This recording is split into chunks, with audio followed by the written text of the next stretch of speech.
Assalamualaikum warahmatullahi wabarakatuh.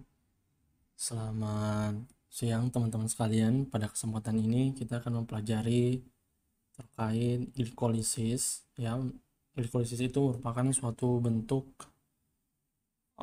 reaksi atau suatu peristiwa yang dilakukan dalam tubuh kita, yang mana hal ini adalah untuk menghasilkan suatu bentuk energi yang akan digunakan dalam aktivitas-aktivitas sel-sel yang berada di tubuh kita, sehingga kita dapat melangsungkan berbagai macam jenis aktivitas kegiatan atau dapat melangsungkan kehidupan di dunia ini. Sebelumnya, semoga teman-teman semua tetap dalam kondisi sehat, terjaga kesehatannya, serta dapat melaksanakan berbagai macam kegiatan. Dalam hal ini adalah proses perkuliahan. Untuk lebih jelasnya, kita akan membahas apa sih proses peristiwa glikolisis itu yang terjadi pada tubuh manusia, ya, di slide-slide selanjutnya. Sebagai pendahuluan, kita ketahui bahwa glikolisis itu merupakan pemecahan suatu bentuk glukosa yang ada di dalam tubuh kita, ya. Pemecahan glukosa ini dikembangkan oleh Albert Leininger.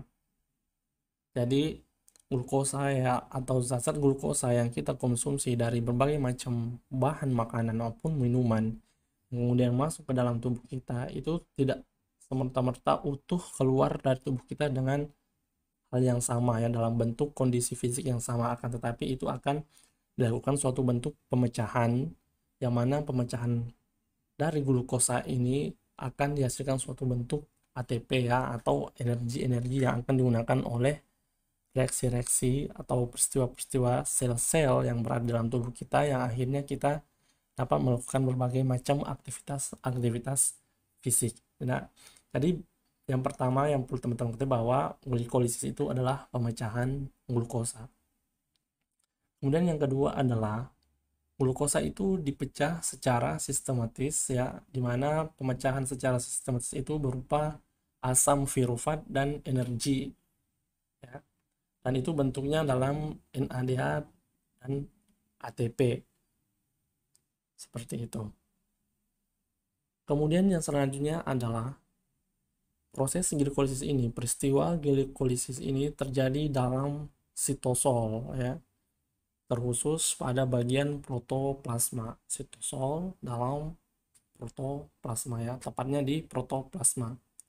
Kemudian reaksi kimia yang terjadi pada glikolisis itu melibatkan dua model reaksi, yaitu model anaerob dan anaerob, atau yang kita kenal dengan reaksi-reaksi yang membutuhkan suatu oksigen dalam menunjang suatu reaksinya, maupun atau reaksi-reaksi yang tidak memerlukan oksigen dalam melakukan reaksi-reaksinya, atau yang kita sebut dengan anaerob. Kemudian yang selanjutnya adalah reaksi biokimia itu dibantu oleh enzim, ya. Kemudian dibantu oleh adenosin trifosfat atau ATP dan adenosin difosfat. Jadi reaksi kimia biokimia yang terjadi di dalam tubuh kita itu harus ada pembantunya, ya, atau penunjang, sehingga reaksi itu dapat berlangsung dengan baik. Nah, untuk glikolisis itu sendiri itu dibantu oleh enzim ATP dan ADP, seperti itu. Enzim ATP dan ADP. Tadi telah disebutkan bahwa reaksi glikolisis itu, reaksi kimianya itu melibatkan aerob dan anaerob, ya teman-teman. Jadi sesuai dengan kondisi atau berdasarkan dengan kondisi, glikolisis aerob itu adalah hadirnya atau adanya intervensi dari oksigen dalam suatu proses pemecahan glukosa, atau dalam hal ini adalah glikolisis. Dan kebalikannya, yaitu glikolisis secara anaerob, nah itu tidak adanya bantuan atau intervensi dari oksigen dalam proses pemecahan glukosanya.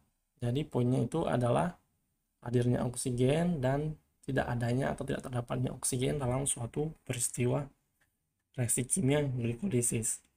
Dan kemudian adalah glikolisis itu terdapat 10 tahapan-tahapan reaksi. Nah, yang kemudian 10 dari ke-10 tahapan ini itu dibagi menjadi dua tahapan yang besar. Teman-teman bisa melihat di sini tahapan yang pertama atau urutan yang pertama itu memerlukan ATP ya, itu dimana glukosa fosforisasi itu dipecah membentuk dua satuan yaitu 3 karbon triosa fosfat.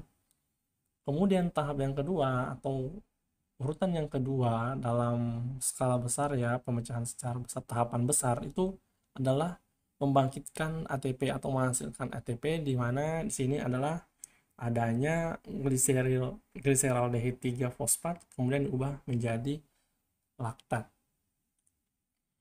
Nah, ini merupakan tahapan-tahapan reaksi glikolisis secara garis besarnya, dan untuk secara detailnya lagi dari 10 tahapan reaksi glikolisis ini akan kita bahas secara detail ya, seperti apa dari 1 sampai 10 seperti apa, kemudian yang pada akhirnya akan menghasilkan suatu ATP dan NADH seperti itu.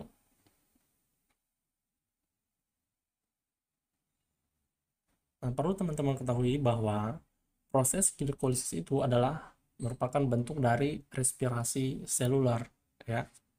Jadi glikolisis itu merupakan salah satu bentuk atau tahap respirasi seluler, di mana respirasi seluler itu adalah reaksi katabolisme karbohidrat di dalam sel hidup ya. Dalam hal ini adalah apakah sel hidup misalnya di manusia atau di hewan, bisa juga di tumbuhan atau makhluk-makhluk hidup yang lainnya misalnya di amuba dan lain-lainnya. Jadi itu ya respirasi seluler ya, merupakan glikolisis ya. Nah, tahapan respirasi seluler ini terdiri dari ya, yang pertama adalah glikolisis ya, teman-teman bisa melihat di sini, kemudian diubah menjadi oksidasi fosfat, kemudian masuk ke siklus Krebs, dan akhirnya di akhir adalah adanya suatu bentuk transport elektron ya. Teman-teman bisa melihat di sini ada tahapan-tahapan yang berurut ketika proses glikolisis itu akan dilakukan ya. Teman-teman bisa melihat di sini adalah glukosa atau sumber karbohidrat yang kita konsumsi atau kita minum dari berbagai macam bentuk bahan makanan dan minuman ya, baik itu juga dari tumbuh-tumbuhan atau sayur-sayuran. Nah, itu akan masuk ke dalam tubuh kita yang akan mengalami proses glikolisis ya, yang kemudian terjadinya oksidasi fosfat yang akhirnya dilanjutkan pada siklus Krebs ya. Di sini di siklus Krebs ini terjadi berbagai macam rangkaian peristiwa-peristiwa reaksi-reaksi kimia ya, yang akhirnya nanti berakhir pada adanya suatu bentuk transport elektron. Kemudian selanjutnya teman-teman bisa melihat di sini. Nah, ini merupakan suatu bentuk ilustrasi ya, sama tadi pada gambar ini ya, tapi ini lebih menjelaskan lagi atau lebih mencerahkan lagi proses dari suatu glikolisis itu sendiri sehingga akhirnya menghasilkan suatu bentuk ATP dan NADH. Nah, teman-teman bisa melihat di sini ya, ini adalah glikolisis ya, teman-teman. Nah, tadi telah disebutkan bahwa itu terjadi dalam sitosol ya. Jadi glikolisis itu terjadi di dalam sitosol, tepatnya pada di protoplasma. Kemudian dari proses glikolisis ini ya, glukosa itu diubah menjadi 2 pirufat. Yang akhirnya karena adanya perubahan ini itu akan menghasilkan 2 ATP atau adenosin trifosfat. Selain itu dia juga akan menghasilkan 2 NADH atau nikotinamid adenosin dinukleotid hidrogen ya. Jadi itu adalah kepanjangan dari NADH, atau juga biasanya disebutin sebagai suatu molekul NAD+ ya, yang tereduksi dengan adanya suatu bentuk penambahan satu atom hidrogen. Nah, itulah NADH. Oke, kembali ke gambar ya, teman-teman. Nah, sini kan telah terjadinya proses glikolisis yang terjadi di dalam sitosol ya, glikolisis di dalam sitosol, kemudian menghasilkan 2 pirufat. Nah, 2 pirufat ini akan diubah menjadi 2 asetil koenzim A atau pirufat oksidasi atau oksidasi pirufat. Nah, ini terjadi di dalam mitokondria. Jadi proses masuknya dua pirufat ini ke dalam mitokondria itu ada suatu bentuk transportasi ya, atau pathway yang kemudian membawa si dua pirufat ini masuk dalam mitokondria. Nanti teman-teman bisa pelajari atau apa aja yang membawa si dua pirufat ini masuk ke dalam mitokondria. Nanti kita akan mempelajari ini, membahas ini pada materi kalau nggak salah di beta oksidasi ya, atau beta oksidasi asam lemak ya, seperti itu. Nah, selanjutnya adalah karena adanya suatu rangkaian peristiwa ya, yang dimana dua asetil CoA yang merupakan dua pirufat tadi, nah itu akan dilanjutkan ke dalam siklus Krebs ya. Nah,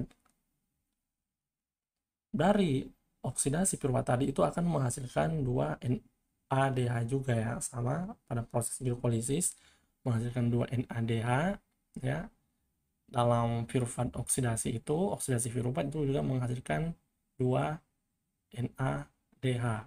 Kemudian pada siklus Krebs itu terjadi juga serangkaian peristiwa yang kemudian menghasilkan dua ATP atau dua adenosine trifosfat. Selain itu, dia juga akan menghasilkan 6 NADH. Yang kemudian 6 NADH ini akan berubah menjadi 2 FADH 2 yang selanjutnya masuk ke tahap yang terakhir atau transport elektron ya, dan kemioosmosis. Nah, seperti ini.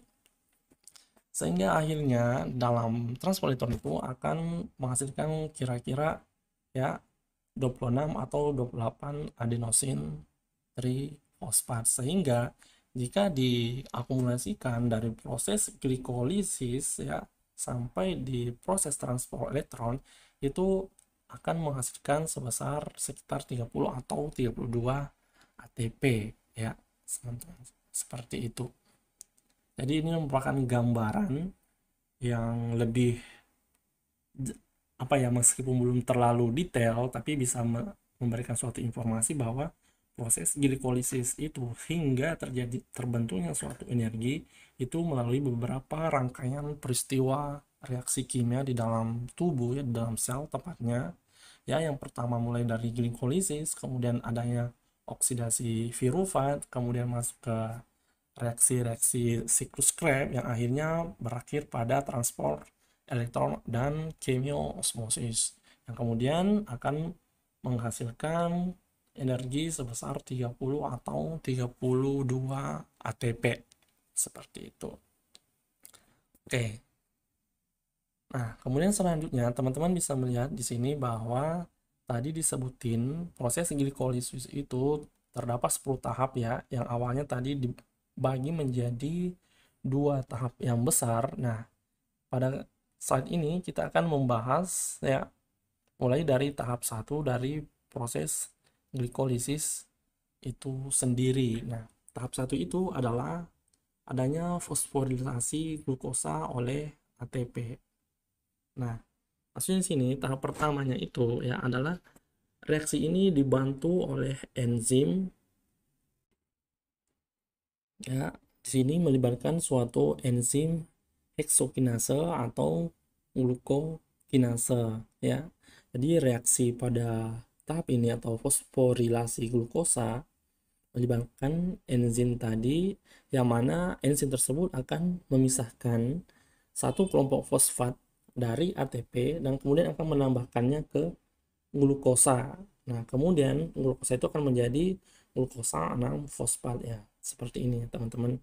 Nah, proses glikolisis ini memerlukan satu molekul ATP ya. Ini satu molekul ATP-nya kemudian diubah menjadi ADP karena adanya suatu pemisahan dari satu kelompok fosfat. Nah, seperti itu. Nah, ini ya teman-teman bisa melihat dari glukosa itu, dari awal glukosa kemudian dipecah menjadi glukosa 6 fosfat dengan bantuan enzim heksokinase atau enzim glukokinase ya. mana dalam hal ini menyumbangkan ya atau menambah memisahkan ATP, satu ATP dan menambahkan ke glukosa yang tadi ini ya, dan kemudian itu akan juga diubah menjadi ADP karena adanya pemisahan satu kelompok fosfat. Untuk struktur kimia ya dari proses ini ya, teman-teman bisa melihat di sini gimana struktur kimia adanya perubahan glukosa menjadi glukosa 6 fosfat ya, seperti ini ke ini teman-teman. Nah, teman-teman bisa melihat di sini ya untuk proses reaksinya. Jadi glukosa itu sendiri, kemudian adanya ATP, kemudian dibantu oleh enzim heksokinase akan menghasilkan glukosa 6 fosfat dan ADP, 1 ADP seperti itu. Kemudian pada tahap kedua yaitu adanya suatu bentuk produksi fruktosa 6 fosfat. Nah, tahap kedua ini adalah pembuatan fruktosa 6 fosfat. Proses glikolisis yang kedua ini dibantu oleh enzim fosfoheksosa isomerase. Nah, ini merupakan enzim yang membantu dalam reaksi produksi fruktosa 6 fosfat. Nah, tahap ini akan mengubah produk dari tahap sebelumnya ya, dari produk pada tahap pertama ya, yang ini ya, fruktosa 6 fosfat akan dirubah menjadi fruktosa 6 fosfat. Nah, fruktosa 6 fosfat ini merupakan isomer. Nah, isomer itu adalah molekul yang berbeda dengan rumus molekul yang sama tetapi susunan atomnya berbeda ya. Jadi rumus molekulnya ini ya, yang ini sama dengan rumus molekulnya yang ini ya, sama dengan yang ini ya. Di tahap kedua tadi rumus molekulnya ya, yaitu fruktosa 6 fosfat sama dengan rumus molekulnya ini, akan tetapi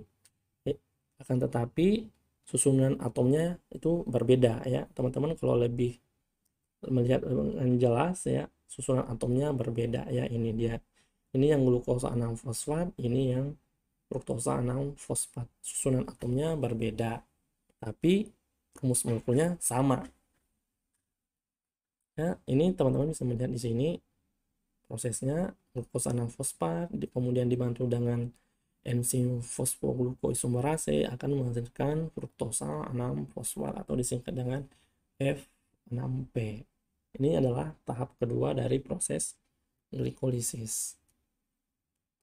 Kemudian yang selanjutnya adalah tahap ketiga, yaitu produksi fruktosa 1,6 di fosfat, di mana di sini dibantu oleh enzim fosfofruktokinase ya.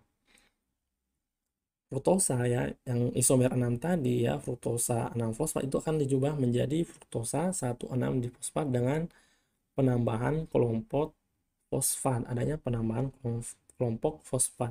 Nah, konversi ini dibantu oleh enzim yang tadi ya, enzim fosfofruktokinase yang memanfaatkan satu molekul ATP ya, sama yang di tahap tadi memanfaatkan satu molekul ATP kemudian akan menghasilkan satu ADP.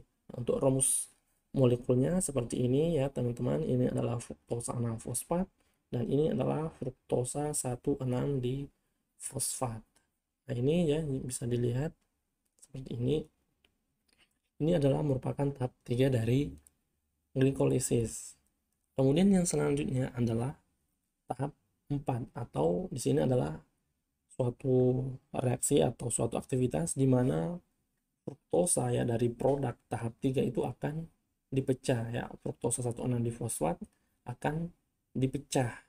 Nah, seperti itu. Nah, enzim yang membantu dalam pemisahan fruktosa ini adalah enzim aldolase ya. Ini teman-teman bisa melihat enzim aldolase. Inilah yang membantu pemecahan fruktosa 1,6 di fosfat menjadi dua molekul gula yang berbeda ya, dua molekul gula yang berbeda tetapi kedua isomernya itu sama.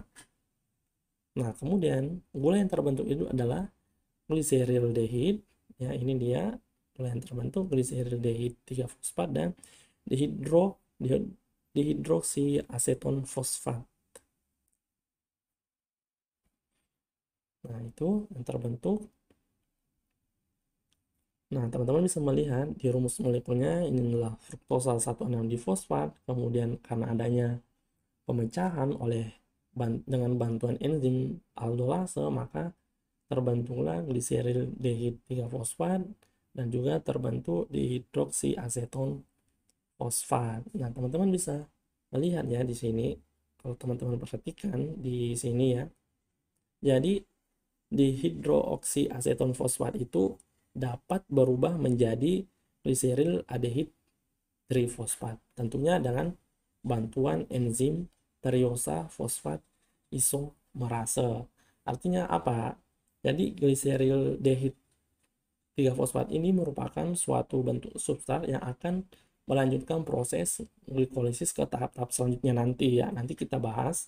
Sedangkan dihidroksiaseton fosfat ini tidak bisa dilihat sebagai substrat untuk pelanjutan proses glikolisis, akan tetapi dia bisa menjadi substrat ya jika telah diubah oleh enzim triosa fosfat isomerase menjadi gliserildehid 3 fosfat.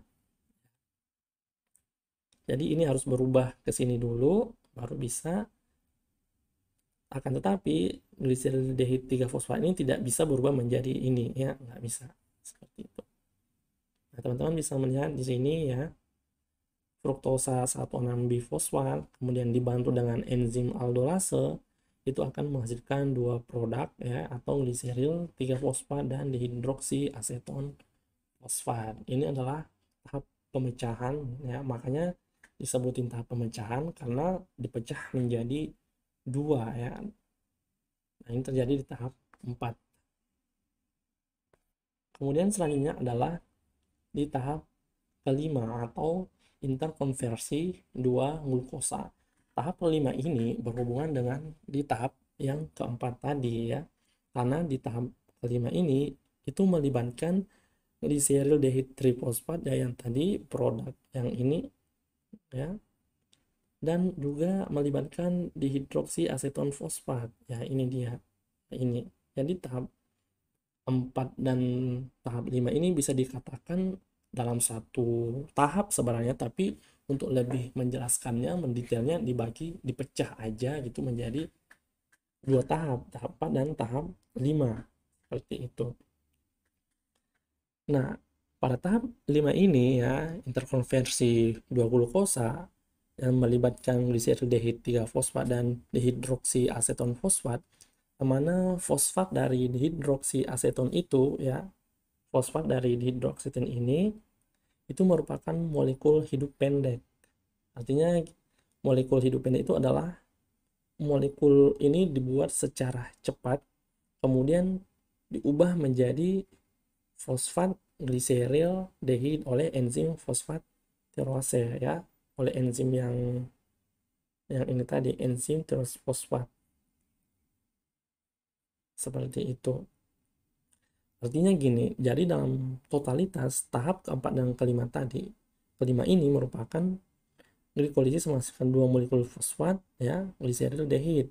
Nah, dari dua produk reaksi aldolase ya, hanya gliserildehid 3 fosfat inilah yang dapat digunakan sebagai substrat ya, seperti yang saya sebutkan sebelumnya, sebagai substrat untuk tahap glikolisis selanjutnya.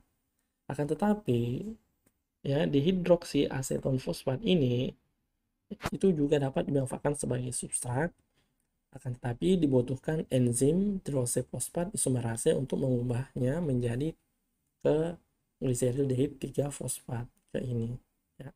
Jadi kurang lebih ya sama yang tadi saya jelaskan di tahap keempat ini dan di tahap kelima ini. Makanya saya sampaikan tadi, jadi bisa dikatakan tahap 4 dan 5 ini merupakan satu kesatuan, tapi untuk lebih jelasnya dipecah menjadi tahap 4 dan 5 seperti itu ya teman-teman.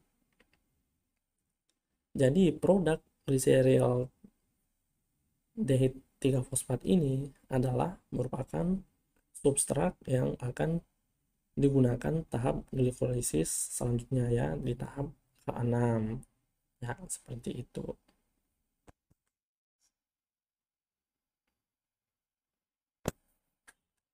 Selanjutnya adalah di tahap ke-6 proses glikolisis, yaitu adalah pembentukan NADH dan 1,3-bifosfat gliserat.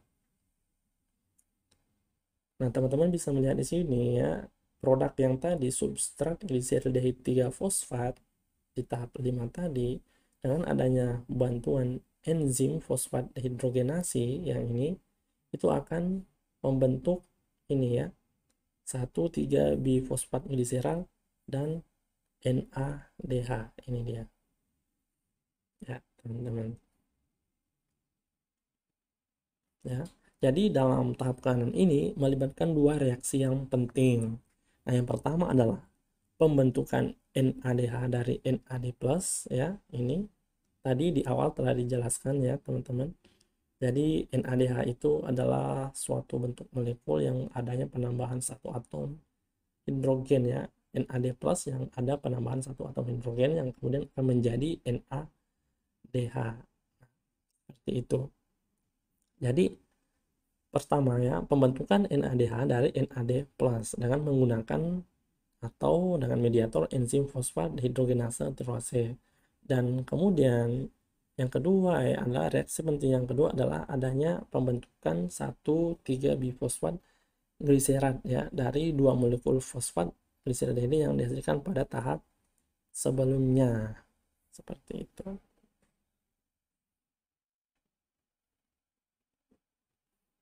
Nah, teman-teman bisa melihat di sini ada rumus molekulnya ya, yang ini gliseraldehid 3 fosfat, kemudian dihasilkan 1,3-bifosfat gliserat. Nah, ini juga NADH ya, 2 NAD+, kemudian dihasilkan 2 NADH dengan bantuan enzim fosfat dehidrogenasi.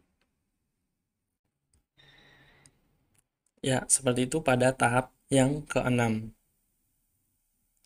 Kemudian selanjutnya pada tahap ke-7 adanya produksi ATP dan 3 fosfoliserat asam ya. Jadi pada tahap 7 ini dibantu dengan enzim fosfoliserat kinase itu akan menghasilkan 2 ATP dan ya asam trifosfoliserat ya, yang ini yang merupakan hasil ini adalah penguraian dari 1,3-bifosfoliserat ya, yang di tahap ke-6 tadi seperti itu. Nah, teman-teman bisa melihat di sini ya secara keseluruhan pada tahap ke-7 ini adanya produksi ATP yang berupa 2 ADP ya, yang tadi teman-teman bisa melihat ini ya 2 ADP. Kemudian di tahap ke-7 ini akan diubah menjadi 2 ATP seperti itu. Nah, ini adalah rumus molekulnya ya. Ini adalah ADP kemudian dirubah menjadi ATP, kemudian dari 1,3-bifosfoliserat ini akan menghasilkan 3 fosfogliserat yang dimediasi oleh enzim fosfogliserat kinase. Nah, ini adalah di tahap ke-7. Kemudian yang selanjutnya adalah pada tahap ke-8, yaitu adanya relokasi atom fosfor. Nah, di tahap ke-8 ini itu adalah reaksi penataan ulang ya, yang sifatnya itu bisa dikatakan sangat halus ya, yang melibatkan relokasi dari atom fosfor yang terdapat di dalam asan fosfoasa yang terdapat di dalam asan trifosfogliserat ya, yang dalam rantai apa namanya dari karbon ketiga dalam rantai untuk karbon kedua dan menciptakan asam 2-fosfogliserat seperti ini dengan bantuan enzim fosfogliserat mutase seperti itu ya. Saya ulang, jadi pada tahap 8 ini itu merupakan suatu tahapan pada proses glikolisis yang melibatkan suatu reaksi penataan ulang yang bisa dikatakan halus, yang melibatkan relokasi dari atom fosfor dalam asam trifosfogliserat ya, dalam ini dari yang berasal dari karbon ketiga dalam rantai, kemudian untuk karbon kedua dan menciptakan asam 2-fosfogliserat. Nah, untuk rumus molekulnya teman-teman bisa melihat ini adalah 3 fosfogliserat dan ini adalah 2 fosfogliserat ya, atau adanya relokasi atom fosfor, adanya apa namanya penataan ya, penempatan ulang atom-atom fosfor ya pada rantai molekulnya, yang dari rantai yang ketiga ke rantai yang kedua, rantai karbon yang kedua. Oke. Kemudian selanjutnya adalah tahap yang ke-9, yaitu menghilangkan molekul-molekul air. Jadi selama tahap 1 sampai tahap 8 itu ada molekul-molekul air yang mengikuti atau terkandung dalam reaksi-reaksi glikolisis tersebut ya, dari tahap 1 sampai 8. Dan pada tahap ke-9 molekul-molekul air itu akan dihilangkan. Nah, dan kita melihat pada tahap ke-8 tadi yang merupakan hasil dari rangkaian dari tahap 1 sampai tahap 7 itu adalah berupa 2 fosfogliserat. Ya, di mana di 2 fosfogliserat ini adalah ada molekul air ya di dalamnya. Dengan bantuan enzim fosfogliserat mutase ya, sama di tahap 8 tadi, di mana air itu akan dikeluarkan dari 2 fosfogliserat, kemudian 2 fosfogliserat ini akan berubah bentuk molekulnya menjadi fosfoenol virufat. Seperti itu ya, teman-teman. Ya, mohon maaf teman-teman, jadi bukan enzim fosfogliserat mutase ya, tapi enzim enolase ya, enolase ya. Jadi enzim enolase ini itu akan masuk ke dalam ke molekul 2 fosfogliserat ini ya, kemudian dia itu akan bekerja melakukan aktivitasnya, yaitu menghilangkan molekul-molekul air ya di dalam asam 2 fosfogliserat itu ya. Jadi enzim enolase ini akan mengeluarkan air ya, 2H2O dari asam 2 fosfogliserat yang akhirnya akan menghasilkan fosfoenol virufat atau disingkat dengan PEP ya, biasa disebut dengan PEP. Nah, ini pada reaksi ini mengubah kedua molekul asam ya, 2 fosforilat itu yang terbentuk pada tahap sebelumnya. Jadi ini kan asam nih. Kemudian karena adanya enzim enolase ini, maka si asam itu akan dikeluarkan ya, diubah ya. Ya, diubah. Kemudian air pun yang terkandung dalam molekul ini dikeluarkan oleh enzim enolase yang kemudian pada akhirnya terbentuklah produk fosfoenol virufat atau PEP ya. Sini teman-teman bisa melihat rangkaian reaksi yang terjadi ya. Jadi ini 2 molekul fosfogliserat dengan bantuan enzim enolase akan menghasilkan 2 molekul fosfoenol virufat ya, dan airnya itu dikeluarin ya, dihilangin. Ya, seperti ini tahap 9, yaitu menghilangkan molekul air pada rangkaian tahap glikolisis dari tahap 1 sampai tahap ke-8.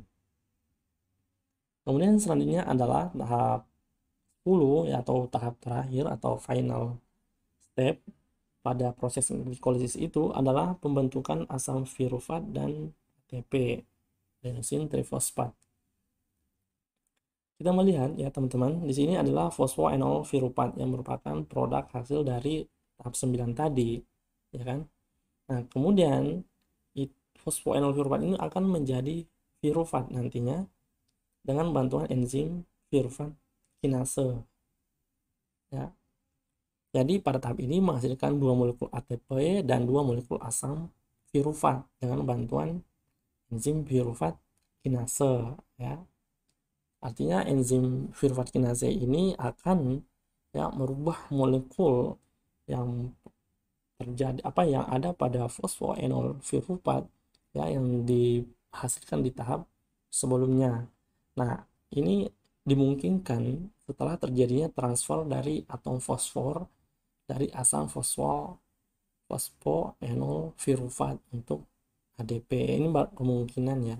Tentu untuk lebih jelasnya teman-teman bisa mencari sendiri nantinya kapan sih tepatnya timing yang waktu yang pasnya itu fosfoenol virufat itu diubah menjadi ke virufat ya. Sehingga pada tahap ke-10 ini asam virufat dan ATP dibentuklah. Nah, ini merupakan tahap yang terakhir dari proses glikolisis.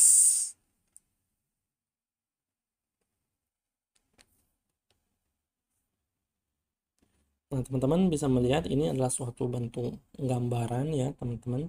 Bisa dilihat di ini adalah proses glikolisis ya. Glikolisis terjadi di dalam sitoplasma, itu menghasilkan 2 ATP ya, menghasilkan 2 pirufat.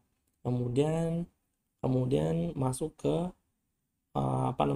dilanjutkan ke tahap oksidasi pirufat ya, di mana di sini 2 pirufat itu akan diubah menjadi 2 asetil CoA, yang selanjutnya dilanjutkan di siklus Krebs, kemudian menghasilkan 2 ATP. Hal ini ya teman-teman bisa melihat ini terjadi di dalam mitokondria ya, selain daripada glikolisis yang terjadi di luar mitokondria atau terjadi di sitoplasma, seperti itu. Nah, tadi teman-teman ya di slide awal itu adalah akhir dari proses pembentukan energi, itu adalah adanya suatu bentuk sistem transport elektron ya kan. Nah, teman-teman bisa melihat di sini ya. Jadi dari rangkaian proses glikolisis hingga tahap siklus Krebs itu akan berakhir pada sistem transport elektron yang terjadi di dalam mitokondria itu sendiri. Nah, yang tadi ya, dalam proses glikolisis selain menghasilkan 2 pirufat itu juga akan menghasilkan 2 NADH. Dalam oksidasi pirufat itu juga menghasilkan 2 NADH. Selain itu dalam proses memasuki menuju ke siklus Krebs itu menghasilkan juga 6 NADH. Dalam siklus Krebs menghasilkan 2 DH2. Kemudian karena adanya proses sistem transport elektron, artinya pemindahan elektron-elektron itu ya, itu akan menghasilkan di dalam mitokondria yaitu sebesar ini ya teman-teman, 32 ATP ya, seperti itu. Setelah transport elektron itu menghasilkan 32 ATP, dan dalam rangkaian proses glikolisis hingga siklus Krebs itu menghasilkan 4 ATP ya, yang ini berasal dari ini dan berasal dari ini, totalnya 4, dan transport elektron terdapat 32 ya ini, sehingga total yang dihasilkan adalah 36 ATP, seperti itu. Nah teman-teman, ini ya sama, ini merupakan tahap glikolisis dari tahap 1 sampai tahap terakhir tahap 10 ya. Yang pertama teman-teman bisa melihat di sini adanya fosforilasi glukosa oleh ATP ya, yang dibantu oleh enzim heksokinase ya, yang ini. Kemudian selanjutnya pindah ke tahap 2, adanya suatu produksi fruktosa 6 fosfat ya, ini dia produksi fruktosa 6 fosfat. Kemudian dilanjutkan ke tahap 3 ya, produksi fruktosa 1,6 di fosfat ya, di tahap 3. Kemudian ini ya tahap 3. Nah kemudian di tahap selanjutnya, di tahap keempat ya, itu adalah pemecahan fruktosa ya. Mohon maaf ya teman-teman, bukan difosfat tapi bifosfat, karena 1,6 bifosfat ya, dibantu dengan enzim aldolase. Nah itu akan menghasilkan 2 produk ya, 2 molekul, yaitu gliseril trifosfat dan hidroksiaseton fosfat pada tahap keempat ini ya. Tahap keempat ini menghasilkan ini dan ini, dan tentunya pada tahap keempat ini serangkaian dengan tahap ke-5 atau interkonversi 2 glukosa. Nah ini ya teman-teman ya, ini merupakan substrat untuk proses glikolisis selanjutnya, sedangkan ini belum bisa jika tidak diubah menjadi gliseril aldehid trifosfat dulu ya, dengan bantuan enzim triosa fosfat isomerase, seperti itu ya, dibantu oleh enzim ini. Oke. Nah kemudian selanjutnya pada tahap ke-6 ya, pembentukan NADH dan 1,3 bifosfogliserat ya, pembentukan ini dan ini ya, ini. Kemudian di tahap ke-7 adanya produksi ATP dan trifosfogliserat acid atau asam trifosfogliserat gliserat. Nah, ini ya, teman-teman bisa melihat dari sini, ini yang ke-6 ya, ini rangkaian ke-6, kemudian ke rangkaian ke-7. Yang di rangkaian ke-7 ini dihasilkan juga 2 molekul ATP yang berasal dari 2 molekul ADP. Nah, kemudian di tahap ke-8 adanya relokasi atom fosfor ya. Mana di sini dimediasi oleh enzim fosfogliserat mutase ya. Fosfogliserat mutase. Nah, ini enzimnya ya. Kemudian yang selanjutnya adalah di tahap ke-9 ya, di tahap ke-9 ini itu adalah menghilangkan molekul-molekul air yang dibantu oleh enzim enolase. Nah, ini molekul air yang berasal dari molekul 2 fosfat gliserat ya, 2 asam 2 fosfat gliserat, itu airnya dikeluarin dengan bantuan enzim enolase ya. Kemudian dihasilkanlah fosfoenol pirufat atau PEP ya, ini. Kemudian yang tahap terakhir dihasilkan pirufat ya, yang ini. Dan selain itu dihasilkan juga 2 ATP seperti itu. Ini adalah gambaran ya teman-teman, sama yang telah kita uraikan satu persatu tadi, dan ini adalah serangkaian keseluruhan di mana ini adalah tahap pertama ya. Tadi kan di awal disebutin 5, ada 2 tahap besar. Nah, ini 1 sampai 5 adalah tahap urutan yang pertama, kemudian 6 sampai 10 adalah tahap di urutan kedua. Oke, nah ini adalah ringkasan proses glikolisis itu sendiri, teman-teman.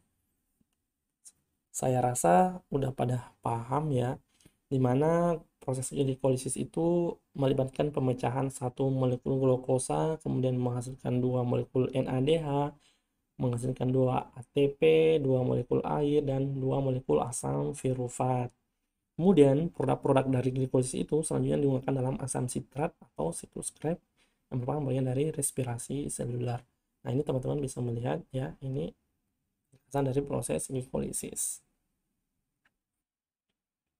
Dalam proses glikolisis itu tadi disebutin ya, ada berbagai macam enzim yang berperan sebagai mediator ya, atau yang membantu adanya proses-proses perubahan-perubahan dari satu bentuk molekul ke bentuk yang lain. Tadi disebutin ya, enzim heksokinase. Nah, kemudian ada juga enzim glukokinase, ada enzim fosfofruktokinase, ada enzim enolase. Nah, tadi itu telah disebutin ya peran-perannya seperti apa aja dalam proses glikolisis. Nah, di sini juga disebutin ya, teman-teman bisa melihat. Oke. Perlu diketahui ya bahwa teman-teman, meski terlihat sederhana ya, tapi tadi agak-agak ribet juga sih sebenarnya kalau menurut saya ya. Nggak tahu teman-teman, mungkin teman-teman udah sederhana ya. Jadi meskipun terlihat sederhana, proses glikolisis itu memiliki peran penting dalam kesehatan. Nah, karena kenapa? Nah, jika proses ini tidak terjadi atau tidak begitu optimal dalam aktivitasnya, nah itu akan menimbulkan berbagai macam jenis penyakit ya, misalnya diabetes yang kita ketahui bahwa induk dari segala penyakit ya, awal dari segala penyakit, kemudian dapat juga menyebabkan kanker, kemudian degeneratif seperti penyakit-penyakit Alzheimer ya, atau cepat pikun gitu. Nah, inilah merupakan konsekuensi jika proses glikolisis itu tidak terjadi di dalam tubuh kita sebagaimana perannya ya dalam menghasilkan energi-energi ATP, NAD, dan pirufat seperti itu. Oke, itulah tadi materi yang singkat terkait glikolisis pada materi biokimia kita.